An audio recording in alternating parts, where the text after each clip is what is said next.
오늘 이 자리에 말씀을 듣는 우리 성도 가운데에는 지금까지 살아오시면서 하나님께서 많은 걸 주셨습니다. 그런데 잃어버린 사람들이 있습니다. 잃어버린 그 가운데 주셨는데 감당하지 못하는 사람이 있었습니다. 주셨는데도 관리하지 못한 사람이 있습니다. 그리고 많은 것을 주시려고 하는데 이 사람 됨됨이가 우리 하나님 보실 때 받을 만한 그릇이 되지 못하는 사람이 있습니다. 하나님께서 빼앗아가는 사람이 있습니다. 지금까지 살아오시면서 많은 재물도 가져보신 분들이 계실 것입니다. 그런데 다 잃어버렸습니다. 여러 가지 이유가 있겠습니다. 건강했던 사람인데 건강을 잃어버렸습니다. 나이가 들어갈수록 더 건강해야 하는데 점점 몸은 쇠약해집니다. 몸이 병이 드는 이유가 여러 가지가 있을 것입니다. 여러 가지 가정에 행복을 주셨는데 다 잃어버렸습니다. 점점 많은 것을 가져야 하는데 주신 것을 감당하지 못해서, 관리하지 못해서 하나님께서 빼앗아가는 사람이 있습니다. 빼앗아서 하늘로 가져가시는 것이 아니라 다른 사람에게 줘버린다는 것입니다. 오늘 그 내용이 총체적으로 기록되어 있는 오늘 성경 말씀을 여러분에게 소개하면서 이 성경에 기록된 이 모습은 바로 우리의 믿음의 거울이 되라는 것입니다.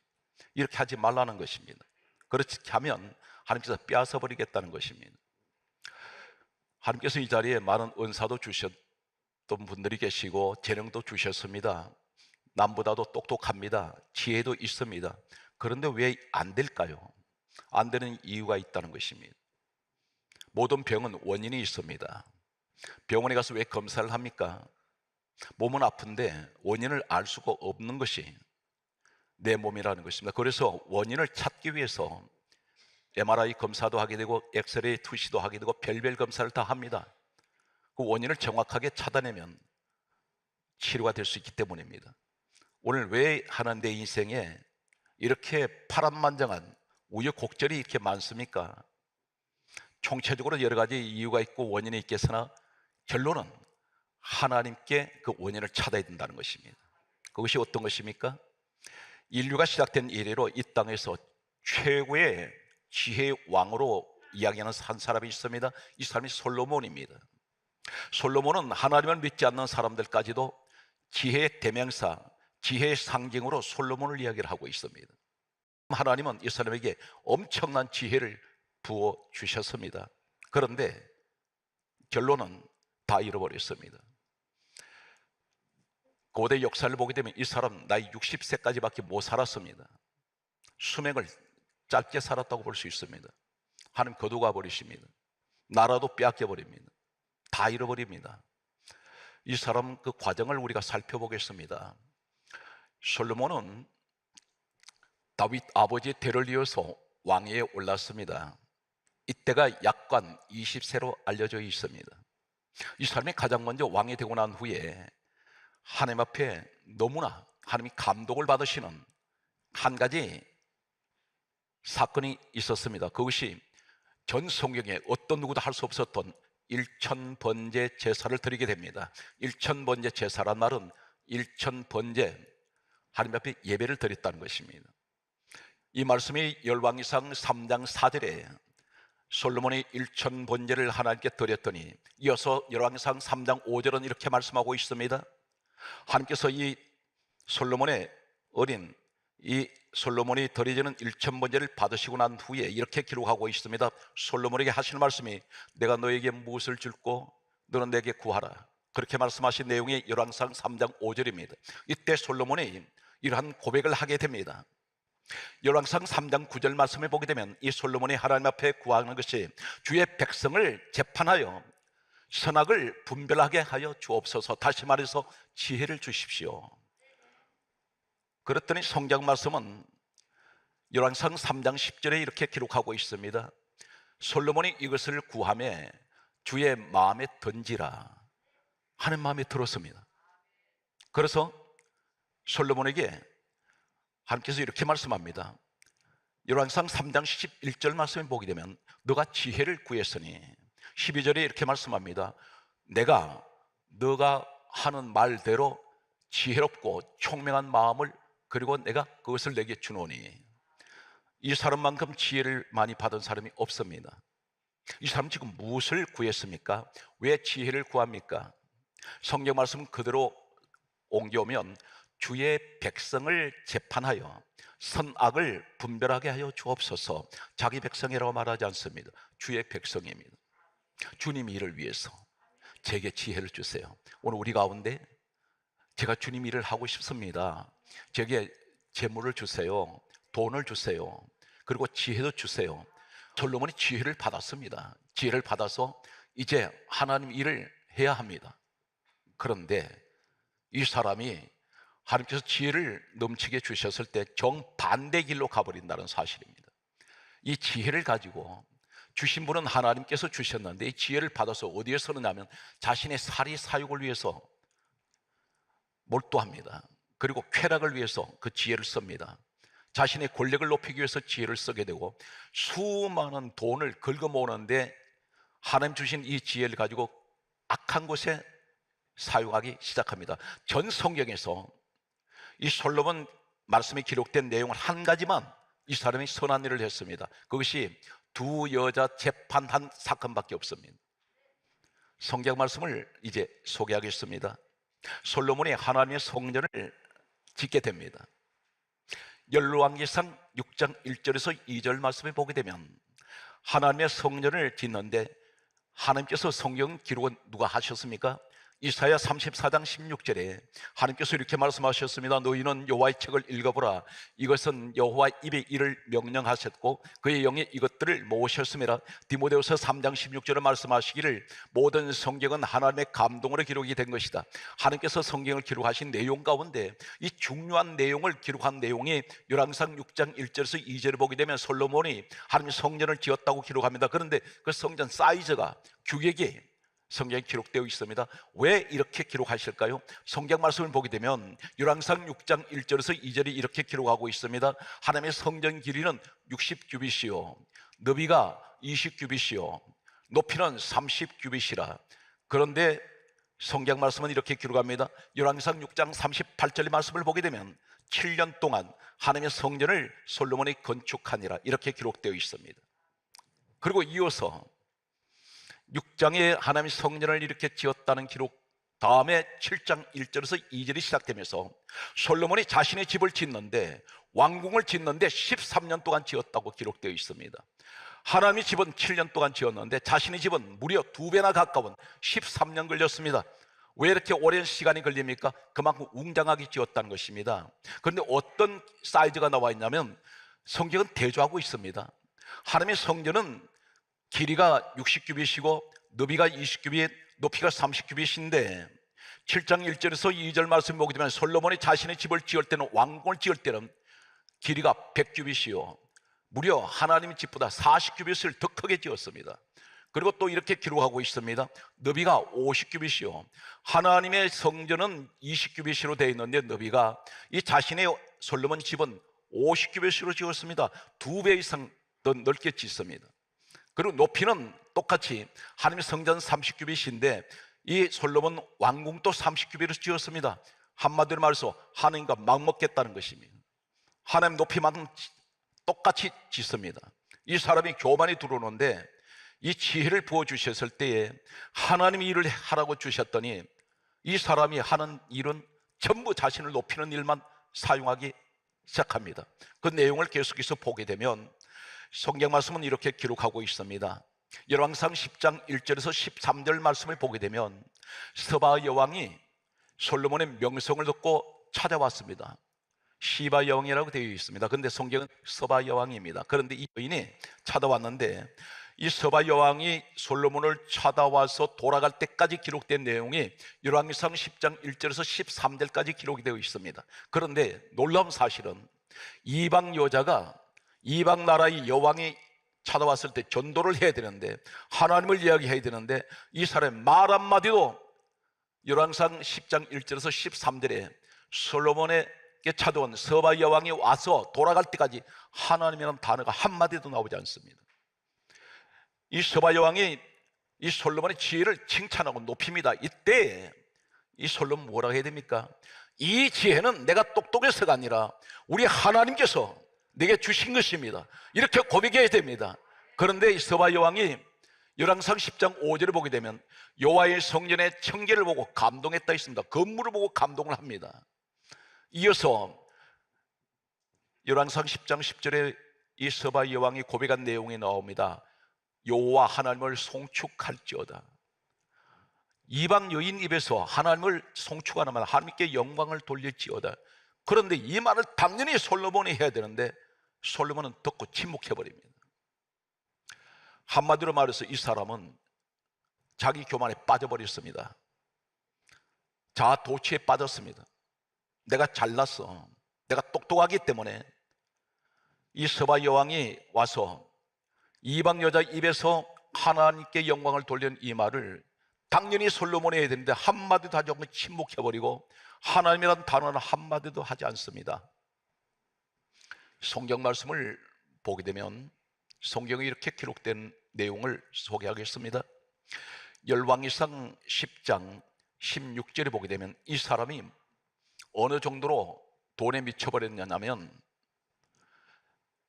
병사들이 전쟁터에 사용하는 방패가 있습니다. 방패를 금덩어리로 만듭니다. 전쟁터에 나갈 때 적군들한테 자신의 부를 드러내고 있습니다. 방패를 금덩어리로 만들어서 병사들에게 들려주었습니다.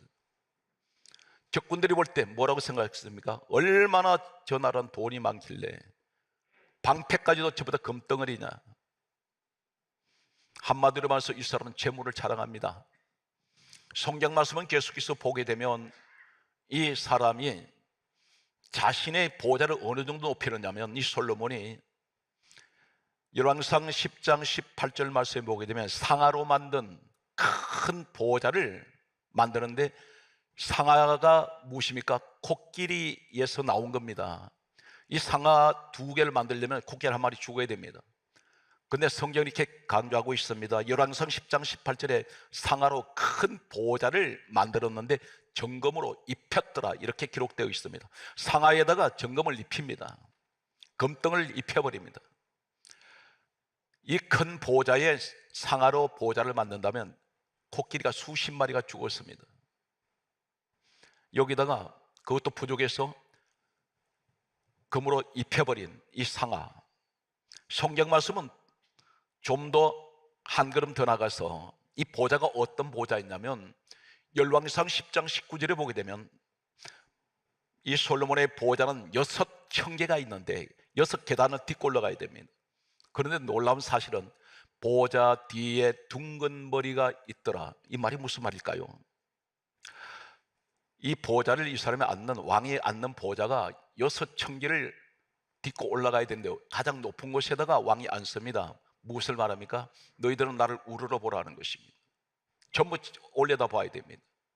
신하들이 솔로몬한테 나가려면 이 계단 밑에서 솔로몬을 만나야 됩니다. 이 사람은 자신을 높이는 만큼 다 높였습니다. 그런데 충격적인 것은 이 사람은 재물에 빠져버린 사람, 세상 권력에 빠졌습니다. 지혜를 하나님 주셨는데 그 지혜를 자신을 높이는 데 사용합니다. 돈에 미쳐버렸습니다. 돈 자랑하고 있습니다. 그리고 자신을 신격화시키고 있습니다. 여기에 한 걸음 더 나가서 6청개의 큰 보좌가 있는데 그 뒤에 둥근 머리가 있더라.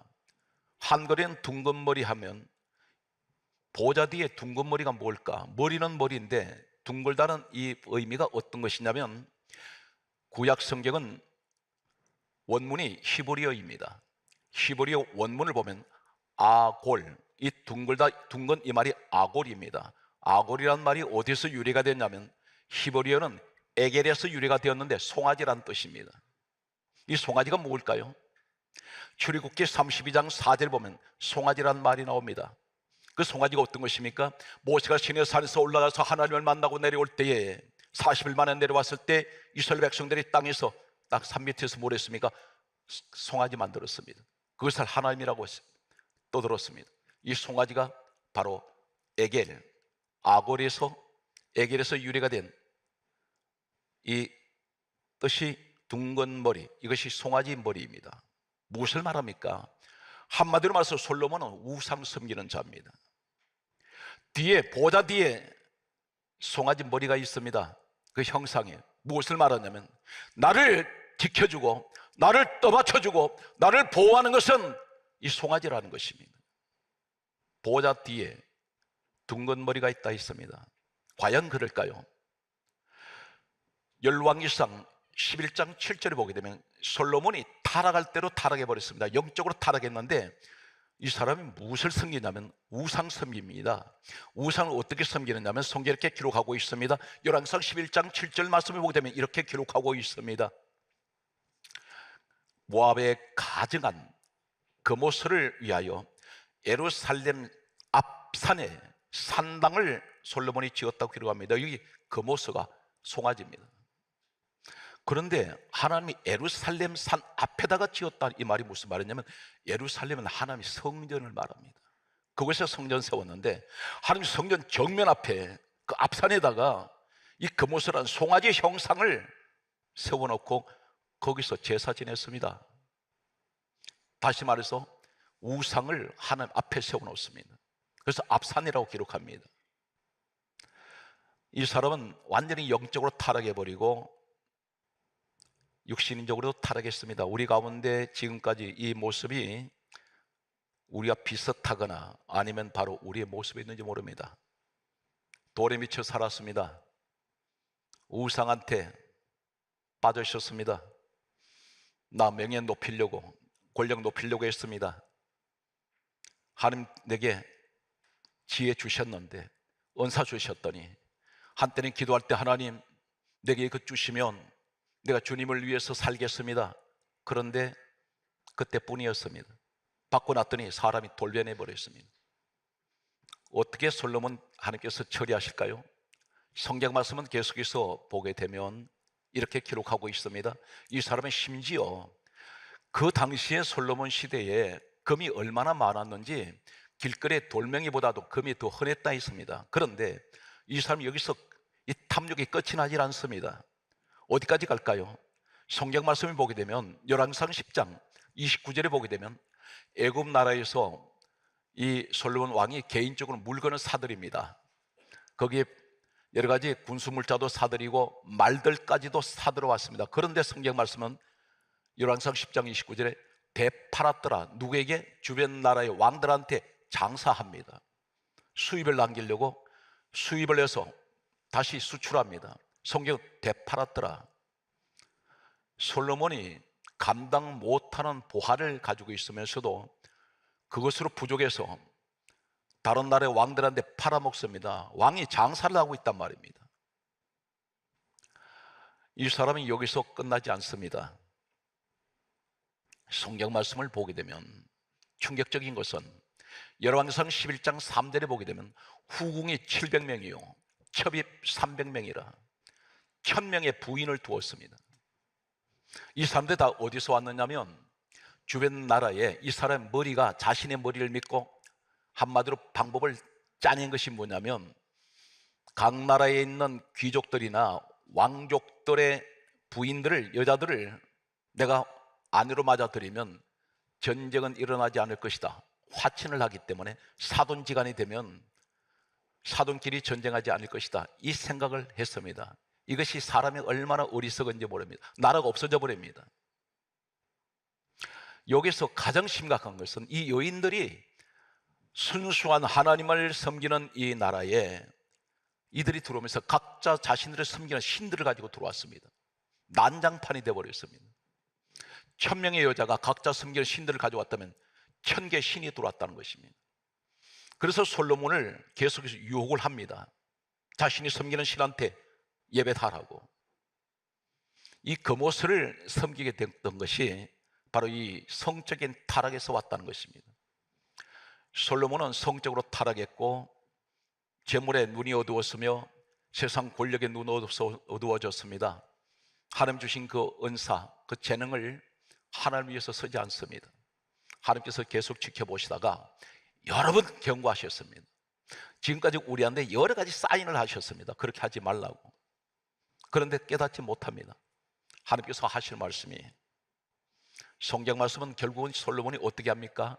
열왕기상 11장 9절에 보면 여호와를 떠나매 하나님 진노하시기 시작합니다. 결국 하나님 떠나버립니다. 아예 하나님께 예배를 포기해버립니다.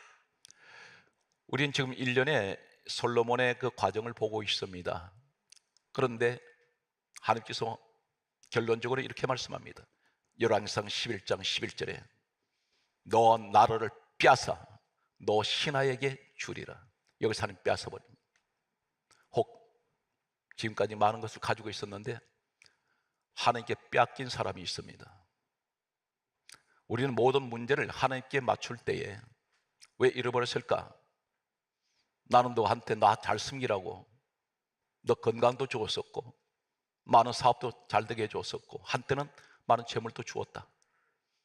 그런데 너는 결국은 내가 준 것 가지고 너는 너 자신 살이 사용, 너 탐욕을 위해서 너 즐기는 데만 사용했지 않느냐.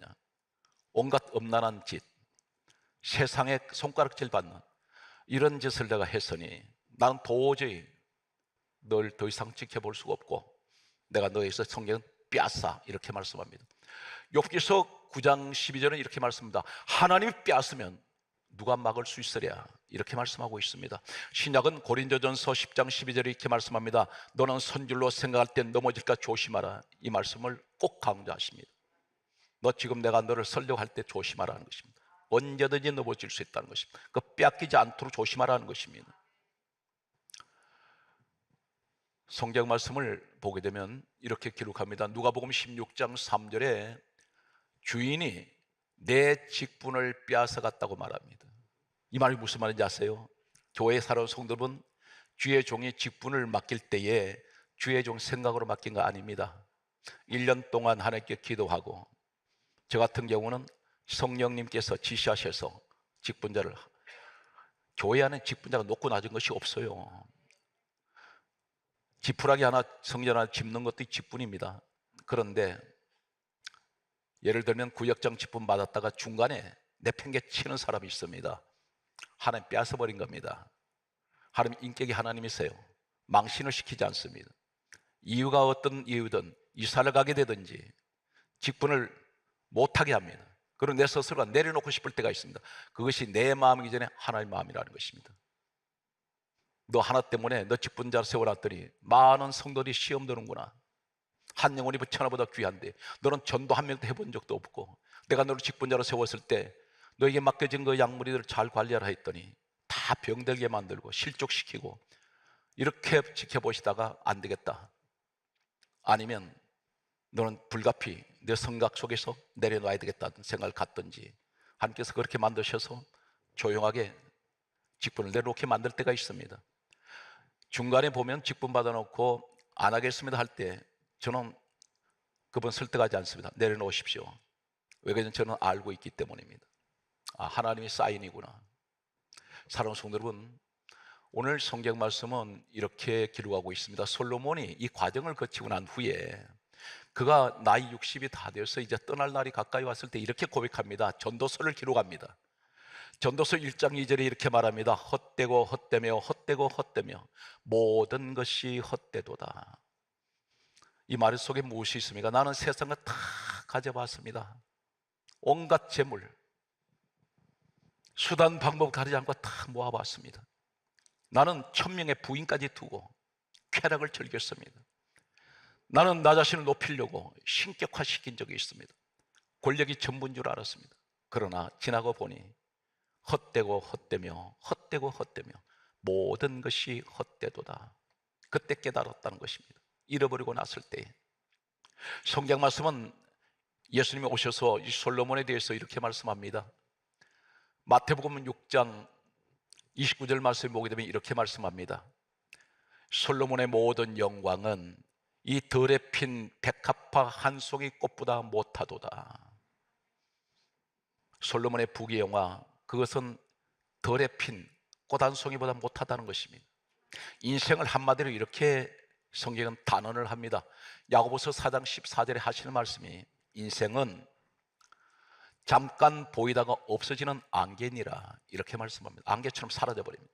사랑하는 성도 여러분, 나를 아무리 사랑하는 사람이 있어도 이 땅을 떠나는 순간 잠시 슬퍼할 것입니다. 그러나 1년이 지나가고 2년이 가고 한 세대가 지나가면 내 후손들도 나를 기억하지 않습니다. 기억 속에서 사라지는 것이 인생입니다. 그래서 안개라고 그랬습니다. 사랑하는 성도 여러분, 잠깐 있다가 없어지는 이 세상에 투자하지 마십시오. 하나님을 위해서 사십시오. 그래서 바울이 위대한 고백을 합니다. 로마서 14장 8절에 내가 살아도 주를 위하여 살고 죽어도 주를 위하여 죽나니 그러므로 내가 사나 죽으나 나는 주의 것이로다. 이 땅 우리는 반드시 떠납니다. 인생을 돌아보니 청년기가 있었고 중년, 말년이 있는데 제게도 청년 때가 있었습니다. 그런데 시간은 멈추지 않고 손살같이 달립니다. 고속열차처럼 달리고 있습니다. 10년이 어제 같았는데 벌써 10년 세월 흘러가 버렸습니다. 청년 때가 지나서 중년이 되었다 싶었더니 벌써 말년이 되고 있습니다. 우리 인생이 모든 사람에게 이것은 거부할 수 없는, 우리가 맞이하는 어쩔 수 없는 불가피한, 이건 선택이기 전에 이것은 불가피한 필연입니다. 우리는 떠나게 되어 있습니다. 누구든지 주님 앞에 섭니다. 그때에 부끄러운 집사, 권사, 장로 되지 말고 자랑스러운, 하나님, 세상 온갖 유혹 속에서 나는 끝까지 무던히도 주님만 보고 왔습니다. 저 천국은 영원한 곳입니다. 사랑하는 성도들은 천국이 있다 없다 그런 말 하지 마십시오. 저는 직접 체험한 사람입니다. 저는 감히 여러분에게 소개합니다. 짧은 인생입니다. 이 인생 속에 주님이 기뻐하시는 예수님의 명문 가문 되십시오. 하나님이 솔로몬에게 주셨던 이 축복을 감당하지 못할 때 결국은 그의 인생은 망가져 버립니다. 오늘 하나님 우리에게 기대하십니다. 제가 여쭤봤습니다. 하나님 오늘 이 말씀 왜 주셨나요? 그랬더니 이 말씀은 꼭 들어야 할 내 사랑하는 자녀가 있다. 그 자녀를 내버려 두면 안 된다. 이 말씀을 반드시 들을 때에 나는 그 자녀를 쓰기 원하고 내가 주고자 하는 축복이 있는데 아직도 세상에 머뭇거리는 이 자식을 보니 내가 주고 싶어도 줄 수가 없다. 올 한 해 하나님 이러한 기대 속에 하나님 주시고 싶어하는 이 자손들에게 주시는, 하나님 구원받은 하나님 선택된 사람들이 주시는 축복이 보장되고 있습니다. 오늘 여러분이 그 주인공이 되셔서 주신 은사, 주신 축복 잘 관리하는 우리 성도가 되시기를 주의 이름으로 축원합니다.